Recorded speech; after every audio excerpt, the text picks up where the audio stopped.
Bien, es hora de estudiar, de analizar la forma y requisitos del negocio social, es decir, cuáles son los requisitos o los pasos a seguir para constituir una sociedad mercantil.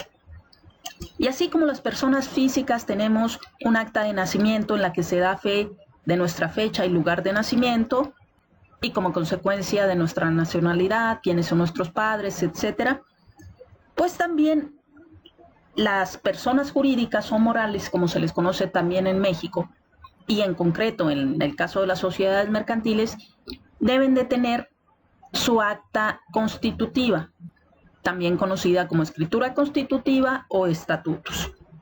Y este documento debe de cumplir con ciertos requisitos que se establecen en el artículo 6 de la Ley General de Sociedades Mercantiles, que es el que vamos a desarrollar en este video. Pero en el artículo 5 nos señala que salvo en el caso de la sociedad por acciones simplificada, que tiene un sistema especial de constitución, el resto de las sociedades mercantiles deben de constituirse ante fedatario público. Fedatario público que puede ser o un notario o corredor público. Recuerden que la diferencia entre uno y otro es que el corredor público solamente da fe de actos jurídicos de naturaleza mercantil. Por eso en la práctica se le conoce como notario mercantil. En cambio, el notario público no tiene esa limitante, dado que puede dar fe de actos jurídicos de cualquier naturaleza. Pero a la vez, lo que no tiene el notario público, que sí tiene el corredor público, es que éste puede llevar a cabo avalúos. Por ejemplo, en un juicio ejecutivo mercantil se puede nombrar a un corredor público para que lleve a cabo el avalúo de los bienes embargados en el proceso. Vamos a ver, pues, qué requisitos debe contener la escritura constitutiva de la sociedad mercantil. Recuerden que ya veíamos que la sociedad tiene su propia nacionalidad, pero también se debe establecer los nombres, nacionalidad y domicilio de las personas físicas o morales que pretendan integrarla. ¿Quiénes van a ser los socios? Esto además es importante porque se puede tener una sociedad mercantil con nacionalidad mexicana con cláusula de exclusión a extranjeros, porque permite participar, por ejemplo, en licitaciones donde exclusivamente puedan participar sociedades que tengan estas características, que tengan cláusula de exclusión a extranjeros, entonces sean 100% nacionales, también con socios, personas físicas o morales, exclusivamente de nacionalidad mexicana. O bien también se puede ser una sociedad con nacionalidad mexicana que admita a socios extranjeros. En ese caso, nada más atendiendo a lo que establece la Constitución en primer lugar, se tendría que acudir, en el caso de los socios extranjeros, a firmar un convenio, a firmar y reconocer ante la Secretaría de Relaciones Exteriores que con respecto de esas acciones o participaciones que tengan en la sociedad, se van a conducir como si fueran nacionales, como si fueran mexicanos, y que no solicitarán el auxilio y protección de su país de origen con respecto de esos bienes, es decir, las acciones o las participaciones en la empresa. Lo mismo se hace cuando un extranjero decide adquirir un bien inmueble en nuestro país, esto en virtud de la llamada cláusula Calvo que está establecida en la Constitución de los Estados Unidos mexicanos. Siguiente requisito, el objeto de la sociedad. Suele ser la parte más extensa del acta constitutiva, es decir, a qué se va a dedicar la sociedad. Y siempre en esta parte más vale que sobre y no que falte. Es decir, van a encontrar un desplegado de atribuciones, de facultades que va a tener la sociedad, que en muchas ocasiones ni siquiera las vaya a desempeñar en toda su vida jurídica, pero más vale que estén ahí, porque si llegan a faltar y se requiere, entonces tendrían que modificar el acta constitutiva, lo cual nos llevaría ya a celebrar una asamblea general extraordinaria, que veremos más adelante los tipos de asambleas, y se complica y se retarda un poco el proceso. Por eso se recomienda que se sea lo más extenso posible en cuanto al objeto de la sociedad. También tenemos que identificar a la sociedad en cuanto a la denominación o razón social, la cual debe de ser distinta de la de otras sociedades mercantiles. Siguiente requisito es establecer la duración de la sociedad. Afortunadamente, en la actualidad ya permite, y así sería lo correcto, lo idóneo, que se coloque en este espacio duración indefinida, porque realmente, al igual que las personas físicas, salvo contados casos, no sabemos cuándo se vaya a extinguir la sociedad.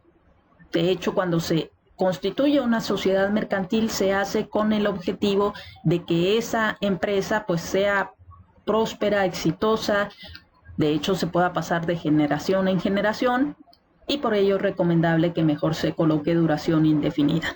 Esto cambió hace algunos años, pues tenías que establecer un plazo específico. De hecho, algunos, si quieren, lo siguen poniendo, y algunos colocaban 20, 50 años.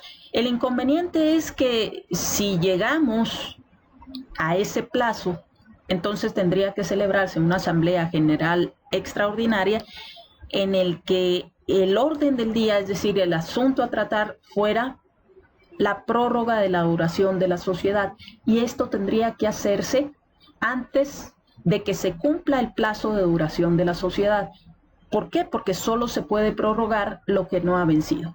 Por eso hay que estar muy pendientes. Si ustedes en un futuro son nombrados representantes, administradores de una sociedad mercantil, lo primero que tienen que hacer, o de las primeras cosas que tienen que hacer, es estudiar muy bien su acta constitutiva, y uno de los rubros que tienen que poner atención es este: duración. Es el único caso en que la sociedad automáticamente entraría en estado de disolución. Una vez que lleguemos a ese plazo fatal que la misma empresa al constituirse se colocó, la sociedad entraría en estado de disolución automáticamente y procedería a su liquidación y posteriormente a la extinción de la sociedad.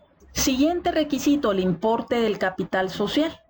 Antes, hace algunos años, todavía se exigía, en el caso de la sociedad anónima y de la responsabilidad limitada, un mínimo para constituir estas sociedades. Para la sociedad anónima se pedía como mínimo 50,000 y para la sociedad de responsabilidad limitada 3,000 pesos.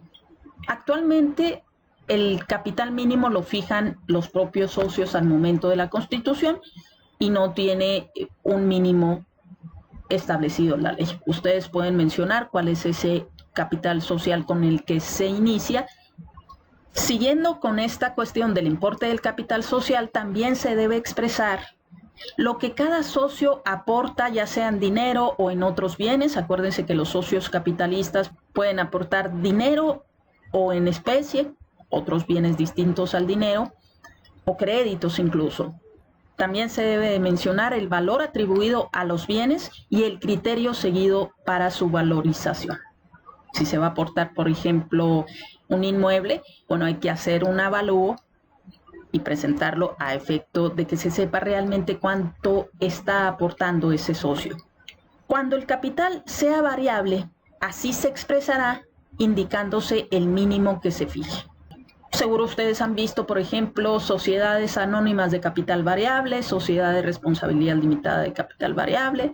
¿A qué se refiere esto? Bueno, el capital variable, como su nombre lo indica, a diferencia de las sociedades de capital fijo, su único requisito para efecto de estar modificando constantemente el capital es hacer las anotaciones en un libro que para esos efectos debe llevar la sociedad.